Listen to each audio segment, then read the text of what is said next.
कानी बहू। किशोरी लाल जी के बेटे राघव की शादी की बात जगह जगह चल रही थी, लेकिन किशोरी लाल जी को कोई लड़की पसंद ही नहीं आती थी। और उसकी एक ही वजह थी, किशोरी लाल जी का लालची होना। उनको लड़की वालों से मोटा दहेज चाहिए था और इसी चक्कर में एक दिन वो एक बहुत पैसे वाले के घर अपने बेटे का रिश्ता लेकर पहुंचे। उस आदमी का नाम था ओम प्रकाश। देखे किशोरी लाल जी, मेरी एक ही बेटी है और मेरी सारी संपत्ति जायदाद सब कुछ मेरी बेटी नैना का ही है।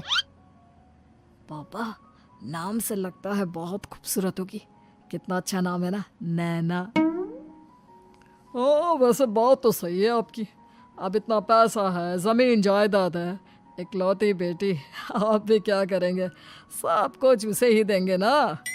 बिल्कुल ठीक पहचाना आपने। बस बेटी की शादी और सारी जायदाद उसके नाम। पापा, बिना देखे हाँ कर दीजिए ना। इतना अच्छा रिश्ता फिर कहाँ मिलेगा? माला माल हो जाएंगे हम। मैं अपनी बेटी को बुलाता हूँ। अरे नहीं नहीं नहीं नहीं, आपकी बेटी का नाम नैना है, सुनकर ही लगता है बहुत सुंदर होगी। रहने दीजिए अंकल, मैं तो आपकी बेटी के नाम से ही इतना खुश हो गया हूँ कि उसे बिना देखे शादी करने को तैयार हूँ। अब तो मैं उसका चेहरा सीधे शादी के बाद ही देखूंगा। और इस तरह राघव नैना का चेहरा नहीं देखता और उससे शादी कर लेता है। शादी के बाद अपनी सुहाग रात पर जब राघव नैना का घूंघट उठाकर देखता है तो नैना की आंखें बंद थी। कितनी खूबसूरत हो तुम नैना, जरा अपनी आंखें खोलकर मेरी तरफ देखो तो सही। नहीं, मुझे शर्म आती है। अरे, मैंने तुम्हें शादी से पहले भी नहीं देखा, और अब अगर तुम आंखें खोलकर मुझे देखोगी भी नहीं तो मुझे अच्छा कैसे लगेगा? इससे पहले कि नैना अपनी आंखें खोलकर राघव की तरफ देखती, अचानक से लाइट चली गई और राघव नैना को पूरी तरह से देख भी नहीं पाया। अगली सुबह नैना राघव के लिए नाश्ता बनाकर लेकर आई। अरे ये क्या, आधा पराठा सीका हुआ है और आधा बिल्कुल कच्चा। ये तुमने क्या किया नैना? बहू, तुमने क्या आधा पराठा तवे से नीचे लटका कर रखा था, जो आधा सिका है और आधा कच्चा? मुझे जितना दिखेगा उतना ही तो सीखूंगी ना पापा जी। जहाँ जहाँ मुझे नजर आ रहा था वहाँ मैंने सीख लिया, जहाँ जहाँ नहीं दिखा वहाँ कच्चा रह गया होगा। इसका क्या मतलब है? ये कैसा मजाक कर रही है तुम? अरे बहू, तुमने इतना लंबा घूंघट क्यों लगाया हुआ है? देखो, हमारे घर में बहुओं को बेटी की तरह रखा जाता है, और फिर तुम तो इतना सारा माल लेकर आई हो। देखो, ये घूंघट डालकर रखने की कोई ज़रूरत नहीं है। हाँ नैना, पापा जी ठीक कह रहे हैं, तुम तो आराम से रहो, अपना ही घर समझो। नैना अचानक से अपना घूंघट उठा लेती है।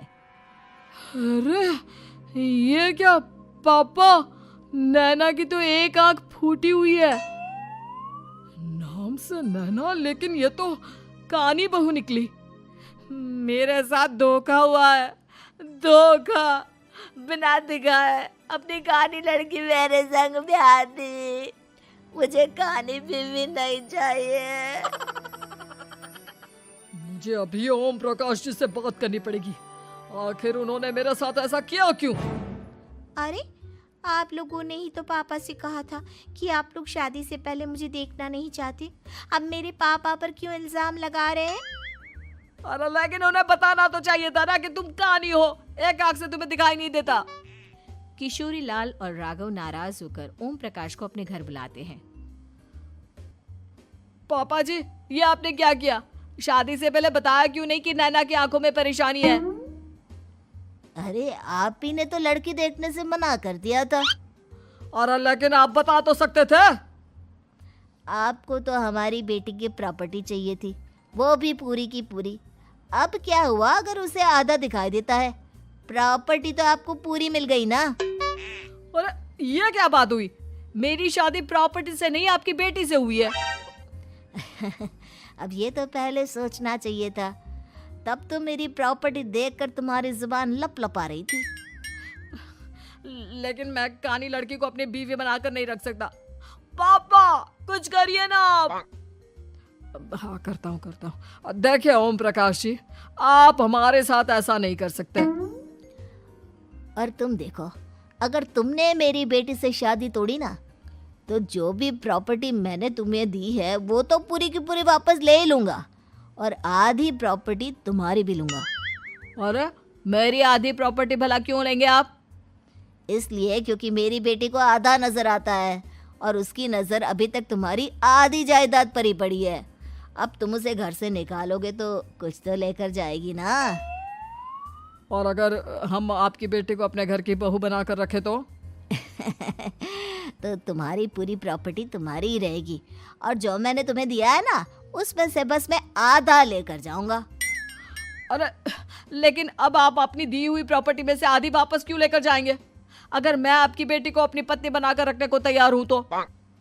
इसलिए ताकि भविष्य में अगर तुम मेरी बेटी को धोखा दो तो उसके पास कुछ तो रहे जो पति का हो। वैसे मेरे पास तो बहुत कुछ है, लेकिन अपने पति की कोई निशानी तो उसके पास होनी चाहिए ना। अब अगर तुमने मेरी बेटी को कानी कहा तो तुम्हें प्रॉपर्टी भी कानी ही मिलेगी, पूरी नहीं। जमाए राजा।